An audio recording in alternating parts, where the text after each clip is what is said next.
Perfect. We're recording and live, so it's 5 o'clock. Let's get going with the Environment Committee. First item on the agenda is the approval of minutes from last year, November 17th, 2022. So moved. Second. All right, minutes are approved. Second item is to go over the 2023 work plan and turn it over. Great, thank you, council member. Tyler Beakley. Let's see if I got a new title. It's a long one. Surface Water Environmental Engineering Manager. Nice. Right, thank you. So yeah, as we do every beginning year for the committee, we go over the work plan for the year. So I'm going to present to you the 2023 work plan. For this meeting, we're doing our work plan discussion. I'm going to go through each month, and then at the end, I'll open it up for comments, questions, and any input from the committee. Next month in February, we're going to present just our annual NPDES program overview updates to the committee. That's everything we've done over the past year. So we'd present on what was accomplished in 2022 and any new programs we're looking to implement in 2023. And again, that's our permit through Department of Ecology and how we're meeting those permit conditions. Also in that meeting, we're going to do a CIP project, capital improvement project update presentation to let you know where we're at in all our design and construction phase for all surface water related projects. And that's going to be a reoccurring item almost every other month throughout the whole year as projects progress. Just an opportunity to provide project timelines as things move and change as we get different funding sources, things along those lines. In March, this item has been before the committee before, but we're going to present the final SMAP document. This is our basin planning document. And then shortly after that, we're planning to bring that to full council for adoption. We're about to enter the public comment phase on that document for the final draft in February. And then, yeah, the deadline for that to Ecology is March 31st. Again, in April, we're going to touch base on CIP projects again. Going to May, we're going to present just the ongoings from our Public Works Yard groundwater remediation project. This is the right behind our engineering building and our auto shop and the building behind us.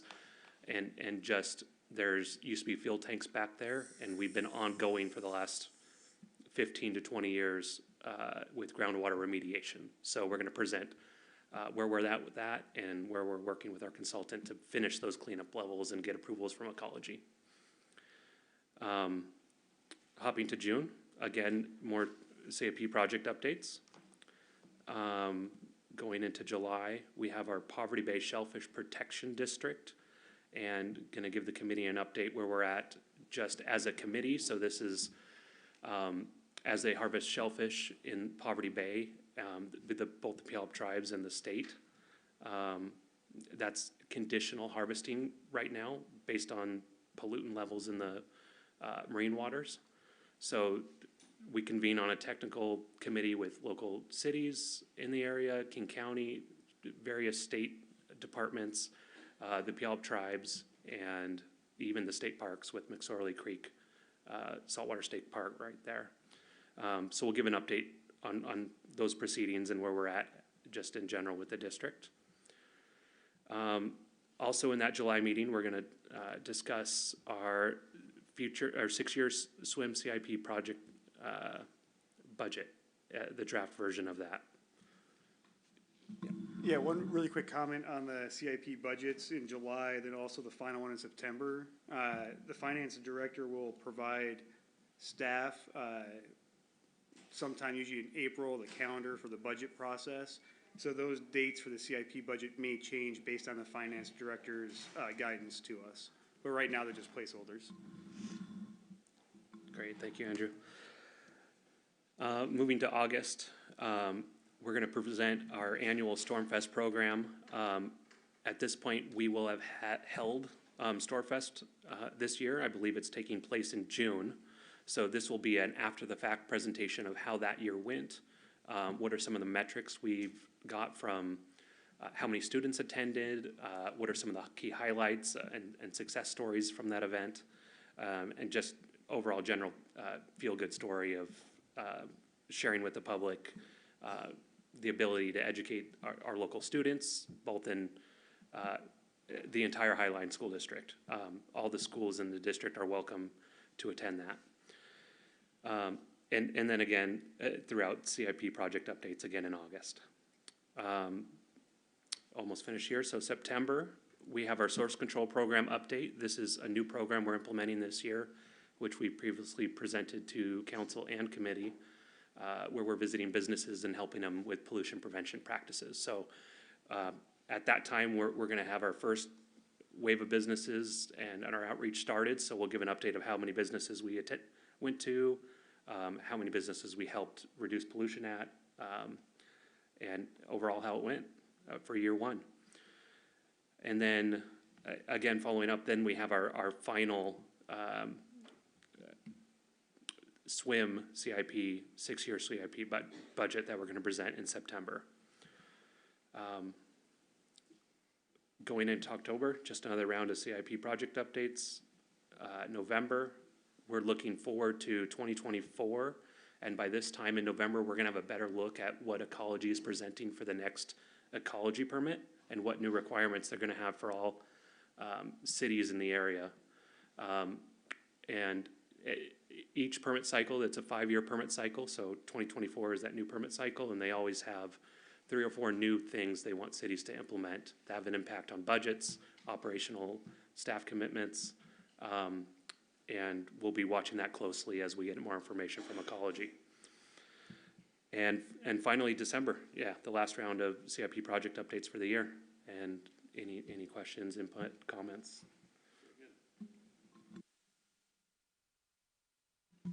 I don't have any really questions about it. I think it's a good work program. I do have something, and I know Councilmember Nutting's aware of it based on a conversation we had actually last night. On the shellfish protection districts and the runoff for that, there was a citizen that spoke to us last night about North Hill and about the septic systems, the private septic systems up there, and with the amount of rain that we've had, they say that they can at times smell some of the septic, and because they're being taxed, those systems are. So I guess. Is there any data or is there any monitoring of what, in these particular instances, what goes into Puget Sound from, the runoff from the hill? Yeah, and this is both a yes and no question. Regarding Poverty Bay shellfish protection, North Hill is out of the boundary of what we're considering a source for that pollutants, because it's really centered down just off the boardwalk down in Redondo where that harvesting is. So back in 2015, when we set the boundaries for the district, we considered Des Moines Creek and the North Hill tributary area too far to contribute to that pollution source. Regarding septic systems in general, those are managed by King County Department of Health, but we are source tracing for potential failing septic systems in the Poverty Bay watershed, but not necessarily North Hill. If there is something obvious in North Hill that's reported to us, we'll follow up and pass that on to King County and their enforcement to help those owners repair the system. But nothing ongoing to my recollection in North Hill currently. Okay, thank you. Yeah, I was just curious of what would make its way down through the water systems down into Puget Sound. Exactly, yeah. Okay. Is that something that has there ever been, other than, we have, Midway Sewer that obviously we monitor the outfall from there. Is there anything that would, and they have to probably work with Normandy Park too, because a lot of that is in their area. But is there any type of monitoring, or has there been any discussion about monitoring? And it has been a long time since we've had a problem down there, I know, but Just curious. Sure, and you're asking specifically about the North Hill? About the North Hill area, yeah. Okay.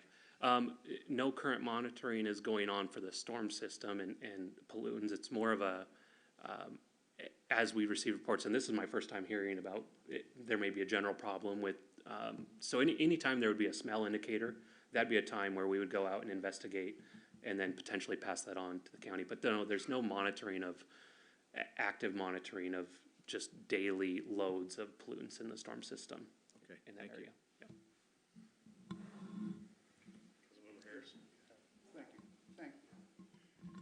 Thank you, Chair.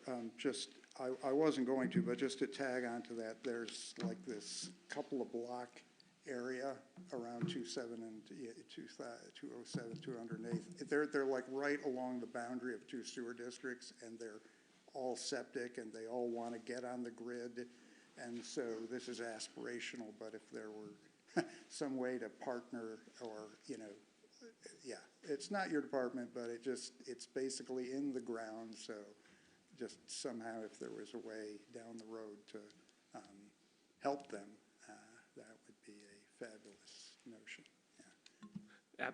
Absolutely, and there is efforts to get homes onto off septic and onto sewer systems. A lot of those efforts are worked through the individual sewer districts themselves, and the city is less involved in mainly, at least what I've been involved with is just passing the comments and letting them know that, hey, there's a group of homeowners that want to be connected. Are there local resources or grants they can tap into to help fund that? It was just a Hail Mary. Right. Actually, my two questions are, I have heard from residents in the Poverty Flats area about this ongoing, what I would call urban flooding kind of a deal. And I don't know, I'm sure maybe you've been contacted or something, but it's this bowl, and they get constant flooding, and the sewer or the stormwater is pretty flaky. Is there any kind of, I keep banging on about these King County urban flooding kind of grants. Is there any way to evaluate if that neighborhood might be eligible for that? Absolutely, and I think I know where you're talking about. Like 12th and 212th. It's, they call Poverty Flats. 12th and 212th. So that's not jumping off. It's like, I'd have to you take follow the up on thing that off one. at Des Moines Memorial Drive, 212, and Right. you go down the hill, and what it is it's just this perfect bowl. There's like this elevation up at it, like around 10th. Okay. And then, but just the storm system, it's like the Wild West. And it's just interesting to me how the different homes they've had this do-it-yourself type of approach to French drains and so on. I'm just saying if it's something to look at. Yeah, no, definitely. It's something I'll look into. We do have capital projects programmed in that vicinity. I'm just not sure off the top of my head if we're in that direct area. Okay, last, so is the, in the capital projects thing, is the grant for the 223rd deal, is any of that part of the capital budget, or like just even the studies for, the Urban Creek thing? Is any of that going to be, or is it still too early on to even talk about that? No, so the grant that we received from the state through the Department of Commerce for the 223rd planning study, Yeah. that is more going to be held kind of in the transportation realm in the CIP, and that will review what the storm drain system currently does, what exists, and then what's the potential for the future. So that will kind of review and provide options to the city on, okay, here's what we can do with 223rd into the future on that. And when's the next relevant meeting that might discuss that? I am still waiting for the Department of Commerce to execute the contract with the city, so we haven't kicked it off yet. Okay. There's still some legal issues I'm working through with the department. Thank you, sir. That's it. Colleagues, we good? I do have one question. Early on, it must have been like 6, 8 years ago. I don't know, because I wasn't on the Environment Committee back then, but one of the asks was a shed to go over the top of the, gravel stores or whatever. It was almost a requirement, and my rebuttal was, they don't force Peary and Sand and Gravel to have it, and they don't force, Carpenino Brothers to have it. Why are they forcing the city of Des Moines to have it? So it never got, and that was the last I heard of it. Are we being required to look at putting a shed over the top of our, spoils or our stores that we have down at, Public Works? So, yeah, two-part question. First is, yes, we are still planning to do that. It's on our CIP calendar. I want to say it's in the next 2 to 3 years program, and that's also for our fuel station up there, because it's uncovered as well. Just to your other question, pointing out other examples of other sites uncovered, cities are sort of in the foreground of setting that example. And going back to the source control, these are the exact kind of things ecology is looking to get more stricter on other private sites of enforcing these pollution prevention practices, of making sure material storage has covers, fuel stations have covered, and generally sites are staying clean. So yeah, we did, you're right, 6 to 8 years ago, program this in, and we're finally getting to that date where we're coming to do these improvements for the station. And I'll just add one note and then pass it to Andrew, is there's also a general other benefit that we get in just operations, where it is better to have these covered, just protect the material, let it not disperse out, general site cleanliness for the crew, better operations, and you get some additional utility and efficiencies out of that. Yeah, and recently working with the new superintendent of public works, Adam O'Donnell, this past winter with the snow response, with available budget, we've actually been targeting specific types of material piles, and we have actually a couple of new covers up there. So if you actually look at the yard, you'll see kind of like our sand or our sand salt mixes. We're starting to get covers for those when we have available budget. So we're not doing everything all at once, but when we have capacity, we're trying to target the high value resources we have up there.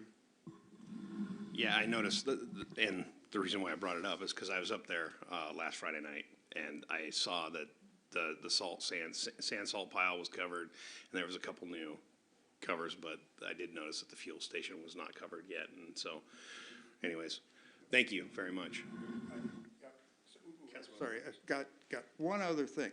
So given the recent king tide thing, is there any consideration being given to, for lack of a better word, sump pumps and emergency kind of things, like at the beach park or perhaps along Redondo? Because these are not becoming, once every 5, 10, they're like happening more often. And so, is there any way to on an ad hoc basis, get that water off? Or is that a silly question to be asking? I don't think that's a silly question, but it's a discussion that hasn't happened yet on how do we handle some of these larger king tides coming through, closing our roads down for a little bit longer than they have in the past. So I think as these events start occurring, we're going to have more conversations on that. But right now, we haven't had anything programmed in for that yet. But there are like mechanical options and, things that could be done to,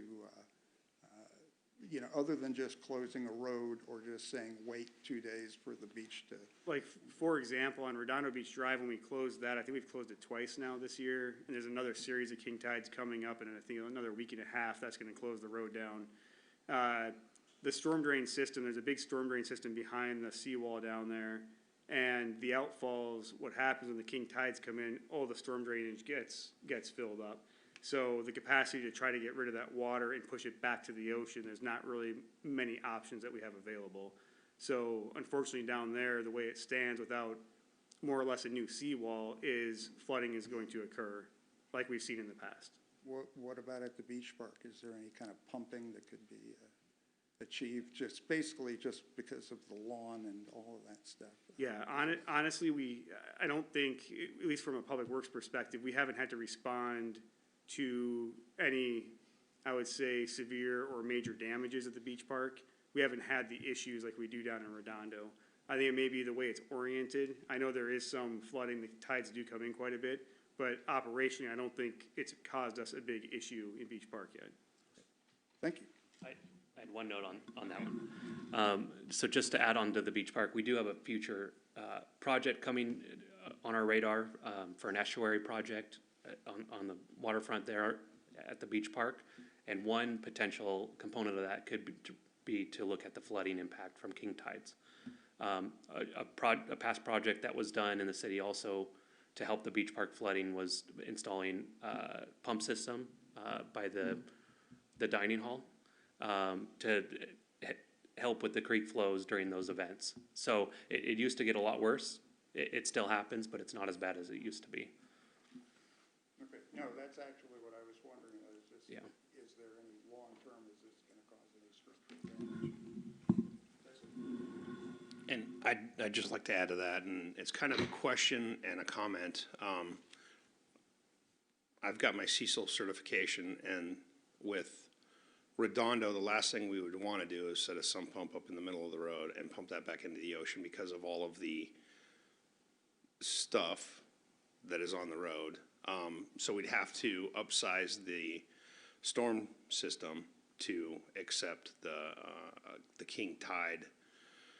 So is there, it's not you, but we'd have to contact our storm system people and find out if there's any plan to upsize that system, right? Right, and I think to Andrew's point is down on Redondo, that's just a very difficult problem to tackle and may just require a large infrastructure, new bulkhead to address just more and more of these king tide events as the years progress. That's not an easy problem. Thank you. Any staff, anything else to add? Colleagues, any other questions? Well, I guess that brings us to the end of our agenda. If there's nothing else, is there a motion to adjourn? Second? All right, we're adjourned. Thank you very much, guys. We'll see you here in